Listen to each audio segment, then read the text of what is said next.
my brother and sister judges of the Supreme Court of India, Sri Tushar Mehta, Solicitor General of India, Sri Vikas Singh, President, and office bearers and the members of the Supreme Court Bar Association, Sri Pradeep Kumar Rai, Vice President, Sri Manoj Kumar Mishra, President and office bearers of the members of the Supreme Court Advocate on Records Association, law officers, senior advocates, and members of the bar, other distinguished guests, media persons, and ladies and gentlemen. I am searching for words to adequately express my gratitude for the good words spoken about me by all. I am very happy to see judges, senior advocates, members of the bar, people from legal fraternity, all my well-wishers, family friends, family members who have come here taking trouble to reach this place and bid farewell to me. I thank each and every one of you for assembling here and for showering your blessings on me and my family.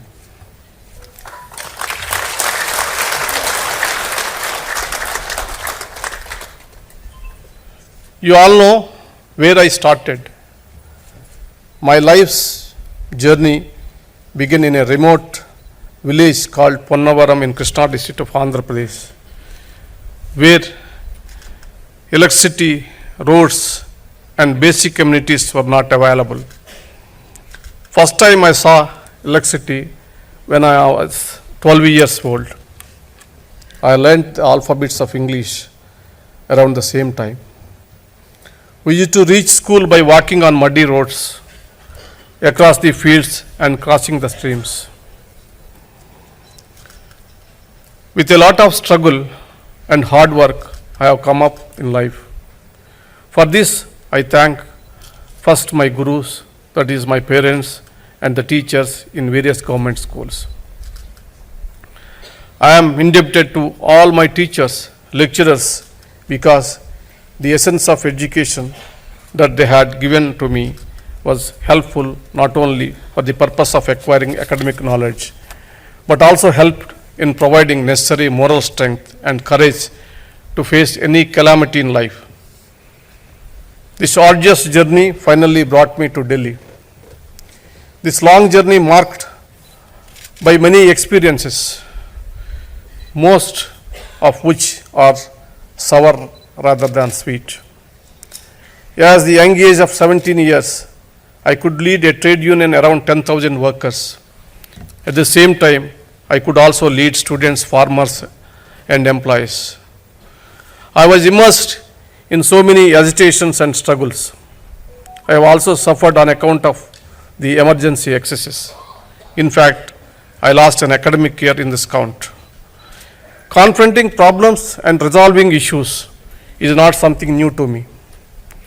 This period enabled me to interact with persons of various ideologies and broadened my horizons.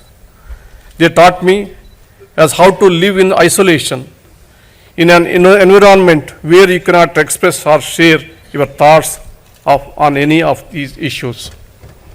I witnessed the resilience of human existence, the power of human struggles, dignity in poverty, and most importantly, unshakable hope and faith. Through these ordinary everyday experiences, I developed the extraordinary fashion of serving the people.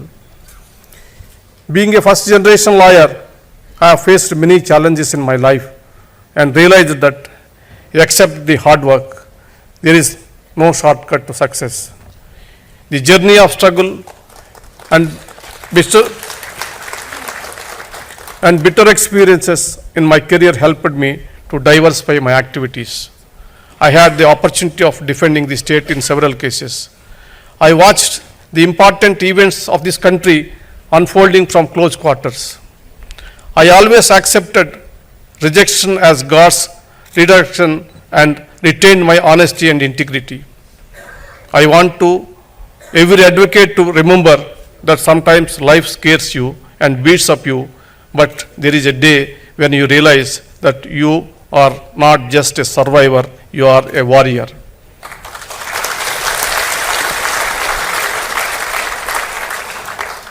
You are tougher than anything that is thrown your way. My professional life was also full of challenges. To begin with, I was in two minds, to be a judge or to becoming the people to offer leadership. I believe in destiny, in God, and the blessings of the Almighty. It has been the honor of my life to be elevated as a judge. I accepted it with all humility. I always remembered myself while functioning as a judge on my privileged obligation to discharge services to this great society. Once I became a judge, I gave my heart and mind to it. From the date I joined bench, I reached the highest possible position in the judiciary. I have subjected to conspiratorial scrutinies. My family and I suffered in silence. But ultimately, the truth will always prevail. Satyameva Jayate.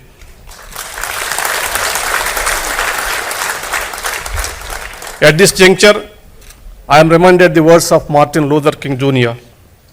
The ultimate measure of man is not where he stands in the moment of comfort and convenience, but where he stands at times of challenges and controversies. Unquote.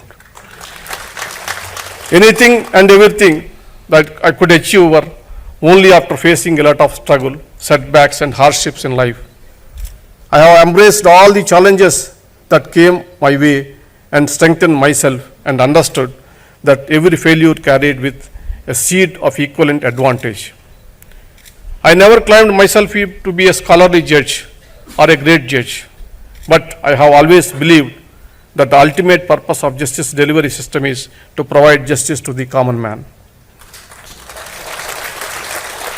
I have elaborated in my career earlier speeches as how difficult the life of a judge is. Your health also gets ruined in the process. Only judges and lawyers understand this aspect of judges' life. It is for you people, lawyers particularly, to explain to the people of hard work involved in a judge's life. Now coming back to the jurisprudence. In the last 75 years of our jurisprudence have evolved considerably. Our judiciary is not defined by a single order or decision. Yes, at times it felt short of people's expectations, but most of times it has championed the cause of the people. It is widely predicted that the A.K. Gopalan case, the due process of law was history. But this court in case of Maneka Gandhi restored what was taken away earlier. Similarly, ADM Jabalpur was seen as a death knell on personal liberty. Subsequently, the error was stood rectified by 9 judges bench in K. S. Puttaswamy. This institution never hesitated to remedy itself. Your hope upon the institution cannot be so weak that it is shattered with one perceived unfair judgment. When it comes to an individual judge, the expectations are very high. In the game of cricket, the player is expected to hit every ball for a six. After all, everyone loves to hit six, and win accolades for himself and the team. But only a player knows as how to deal with each ball, given the conditions of the pitch, the style of bowling, and the placement of the fielders. At times, the circumstances may not allow him to score even a single run. The advocates are best placed to understand this predicament of a judge and dispel wrong notions about them. Here I would like to read out the senior advocate Mr. Sanjay Hegde wrote in a newspaper article. I quote, "This is in the context where I have decided a case of Anuradha Bassin, where right to speech, right to access to internet, etc. There is a criticism that I have not given full relief." I quote that article. When a senior advocate asked Justice Bhagavati about the dichotomy between the reasoning and the relief, that is in Maneka Gandhi and R.D. Sethi. The judge explained that his brother judges were only concerned with the relief being denied in those cases. As long as Justice Bhagwati followed their lead on the relief, he got to write the judgment and lay down doctrine of law that continued to operate deep into the future. Every lawyer who today wins on the basis of R.D. Sethi and Maneka Gandhi judgments owes his victories in no small measure to Bhagwati's foresight, unquote. In earlier days, the bar used to play a proactive role in the resistance.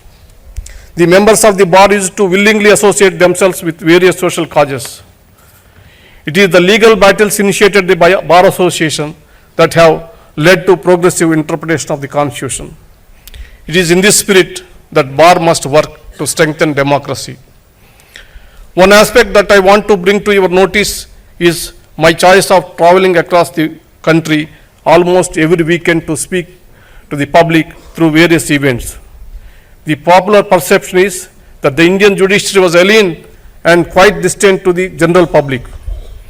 There are also still millions of suppressed people who needs judicial help, who are apprehensive to approach the judiciary in times of need.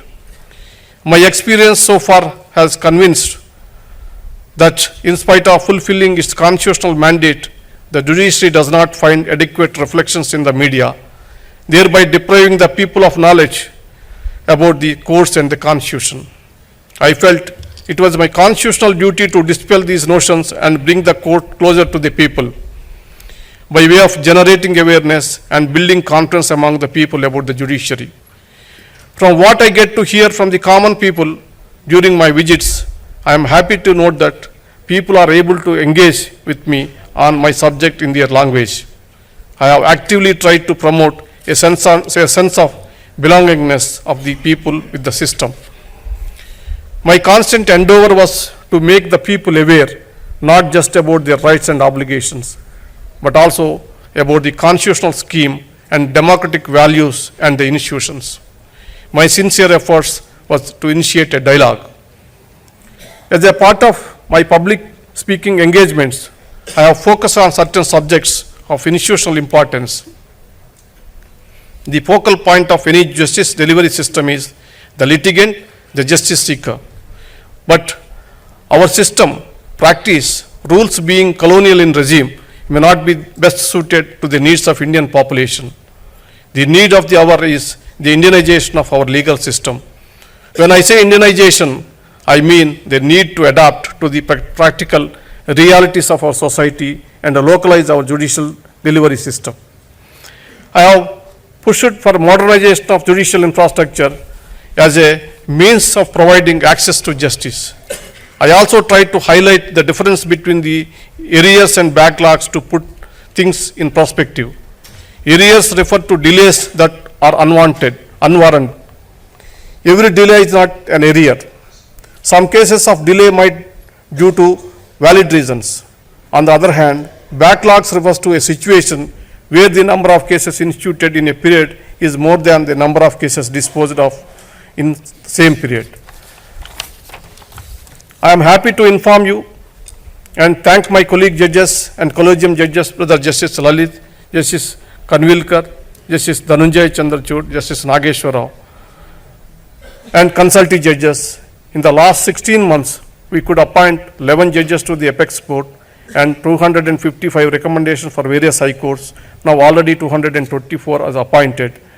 And this amounts to nearly 20% of the total sanction strength of the High Court. Due to our concerted efforts, we could make considerable progress in appointing more number of women judges and promoting social diversity on benches. We got 15 new chief justices of various high courts during the same period. This process is a reflection of the coherence and determination of the judges to strengthen our institution to further the goal of justice. These are the issues that I tried to do my best to solve. However, I acknowledge there are many other issues that the system is facing and it needs scientific assessment. From the very beginning, my stand is that since independence, No systematic assessment of the judicial system in India has taken place. The bar, the bench, and the government are all equal stakeholders in the justice delivery mechanism. We need their coordination efforts to revamp the entire system. The issues faced by the judiciary cannot be looked into isolation. The judiciary is an independent when it comes to adjudication of cases, but with respect to finances or appointment, it is still dependent on the government. To coordinate and to get the cooperation from the government, the interaction is inevitable, but interaction does not mean influence. I hope this dialogue between the judiciary and the public will continue.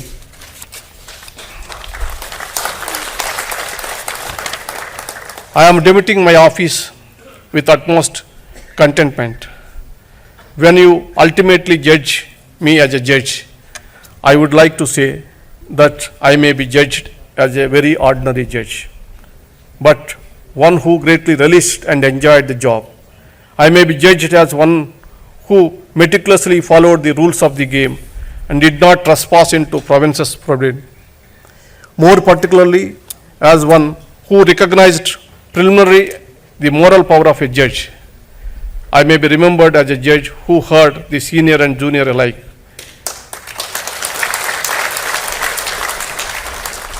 As a judge, I always wanted my name to be etched on the hearts of the people through my conduct and behavior, rather than case law and generals. I want to remain in those vibrant hearts which will give me warmth and keep me going forever. I have been seen the flow of emotions in courtroom number 1 this morning. This is a reflection of the strong sense of your belongingness with the institution. I was touched by the display of emotions, in particular by Attorney General, Sibal, Mr. Dave, and Solicitor General. With my best intentions and efforts, I have carried out my solemn duty with a debt of gratitude to my motherland. This country has provided me with many opportunities and happiness, and it was an honor to serve you all. Both your support and criticism has carried me this far. The end of my tenure just marks the end of my constitutional assignment. However, I shall fulfill the constitutional vows till the end of my last breath.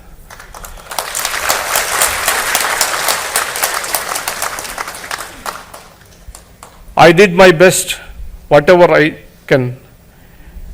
It is with the cooperation of all my brother and sister judges. Credit goes to everyone. I never miss an opportunity to quote the famous Telugu poet Mahakavi Gurajada. Desamante matti kadoi, desamante manushloi. Gurajada gave a universal definition to the concept of nation. He said, a nation is not merely a territory. A nation is essentially its people. Only when people its progress, the nation progress. Swanta labam konta manukoni poruguvariki todpadavai. Gurajada went on to urge people to raise above one's own interest and to extend a helping hand to those in need. If we put this principle in practice, we will soon start seeing a better world free of conflicts and violence. It is towards establishing such a progressive world that we collectively need to endeavor as a global citizens, enlightened citizens, and as the most important stakeholders of our judicial system. I urge upon you all to think about the society, the nation, that is the people. It is the universal brotherhood that will bridge the gap. Before I conclude, I would like to place on record my sincere thanks to all my colleagues on the bench. I congratulate first my brother Justice Lalit, Chief Justice of India designatee, who is going to take over tomorrow.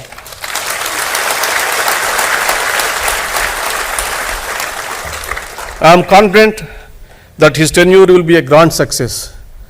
I request all of you to extend fullest support and cooperation to my brother Justice Lalit. He has already proved his leadership while he is the chairperson of NALSA. I had no doubt that his focus and priority will definitely take care of the institution. I had the privilege of being guided by the learned Attorney General Sri K.K. Venugopal, the Bhishma Pitamaha of the Indian legal fraternity. I also thank the Solicitor General of Sri Tushar Mehta for his active assistance to the court. On a personal level, he is a good human being. He comes forward readily to help anyone in need. I want to correct here, Mr. Tushar Mehta, just like the IB reports, your report that I am going to write in romantic novel is not correct. I may write some books on literature. I may write some books about the historical events which has taken place while I was in as an advocate and all that.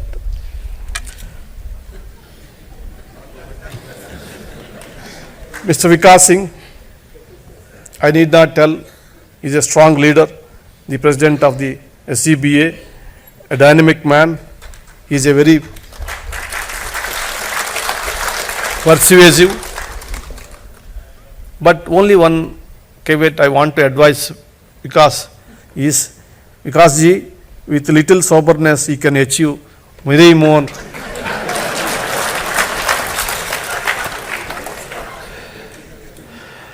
I would like to sincerely thank the Secretary Generals, the registrars of the entire register of the Supreme Court. My personal residential staff has worked with me for a long time. I thank them all for their constant dedication and hard work. The media has been extremely cooperative in disseminating the information about the judiciary. You share the equal burden of dispelling myths and notions. I thank you for being an active partner in this collaborative project of strengthening the judiciary. I thank each one of the journalists who have been covering the proceedings of the Supreme Court diligently, efficiently, and instantly. My journey so far has been made possible due to innumerable sacrifices made by my revered parents, Ganapati Rao and Sarojini Devi, and my two elder sisters, Prabhanjani and Vani. My wife, Sivamala, stood me like a rock through thick and thin. She has been my equal partner in all my struggles and successes. I am blessed with two loving daughters, Dr. Sri Bhuvana and Sri Tanuja, who continue to cheer my life. Now, my family also includes Ritesh and Trilok, my son-in-laws, and with three grandchildren, Sriya and Sri Nitya and Sri Virat. I do not have to worry about my post-retirement phase. They will take care of me. With these words, I must thank all of you, my friends, my childhood friends, and my relatives. Some judges, lawyers came across all the way from remote places from Andhra Pradesh, Telangana, and all that.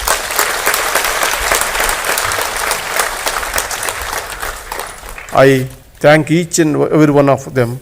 Before concluding, I want to say, because you must have seen, I am correcting my draft on the table also. Because after going back today morning court, I started dictating this note. So I could not properly place some of the things. It's my favorite quote, but I want to tell you. This is a English politician said it. I quote, "History is not the burden of one man or woman alone, but some are called upon to meet a special share of its challenges. History is more than the path left by the past. It influences the present and can shape the future." Unquote. Only history can judge as to the influence of the path left by me on the present and the future. Thank you, everyone.